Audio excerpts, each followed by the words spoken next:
Matches Balone.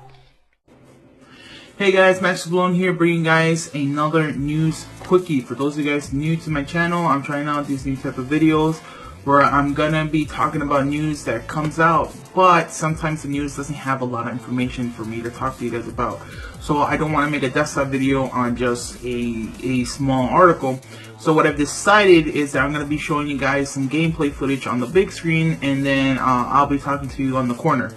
I'm showing you guys right now Batman v Superman Who Will Win. It's a mobile game, so you can download it on your iOS or Android. And it's free to play, so you know, just go have fun, I guess. Yeah, today what I want to talk to you guys about is an article that Comic Book Resources released, talking about how Wall Street Journal was talking to the screenwriter for Batman v Superman and Justice League, Chris Terrio, and they were talking about how kind of like the universe will connect to one another. And Chris Terrio was saying that how the end of Batman v Superman is gonna pretty much set up a good starting point for Justice League, and that the solo Aquaman and Flash movies are gonna continue their stories from the Justice League movie. So that's pretty much the news, right? That like there's nothing else that I can tell you guys about that. Now, everything has a good side and a bad side, and I'm gonna tell you guys my thoughts on this right now.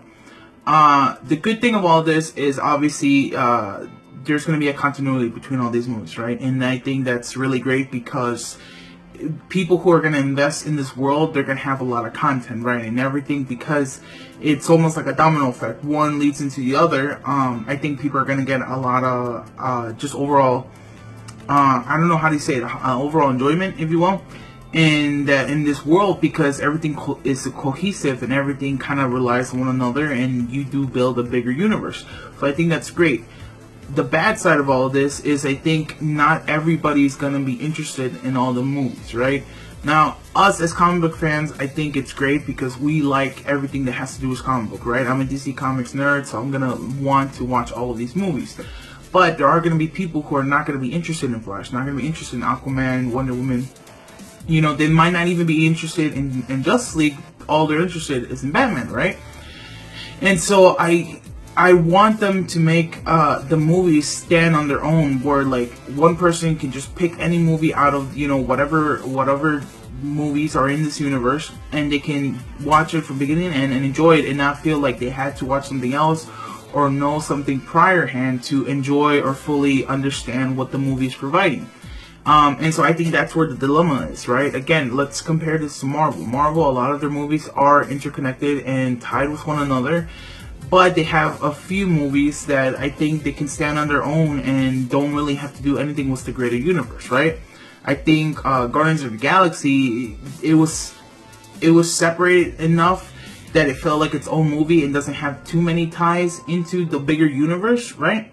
And so I think that's a good movie that people can watch and not have to watch, you know, 5, 6 movies ahead of time to understand what's going on. And I think that's what DC needs to be making. You know, DC definitely has to have these movies connect to one another, but they also have to make sure that each movie can stand on their own, so that if there's a fan of Flash and he just wants to watch The Flash, then he can watch this movie and get enjoyment out of it and not, you know, feel like he got half a movie or a quarter of a story, you know?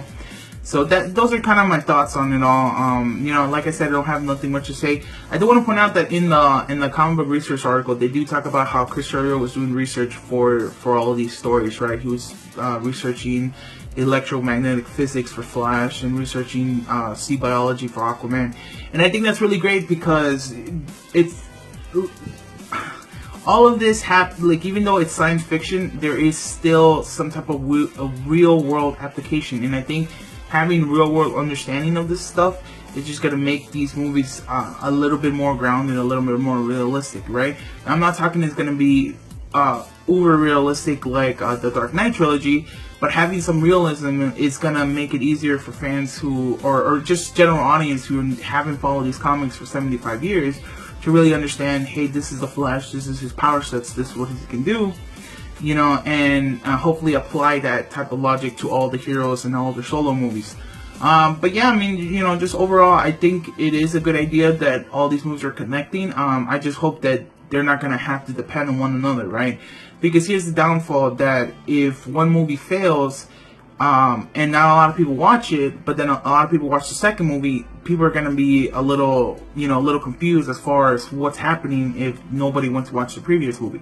So I do hope that everyone can stand on their own, but there's enough of a thread that if people who do decide to watch every movie in this universe gets this big satisfaction, of just knowing all these movies are in the same world and have this bigger story to tell than the individual stories of individual movies. But yeah, those are my thoughts. So comment down below. Tell me, guys, what do you guys think on this article? Like I said, the link is in the description if you guys want to go read it for yourselves. It's a quick read. But yeah, thumbs up the video if you guys like it. Thumbs down if you dislike it. And subscribe and look for more videos. Thanks. Later.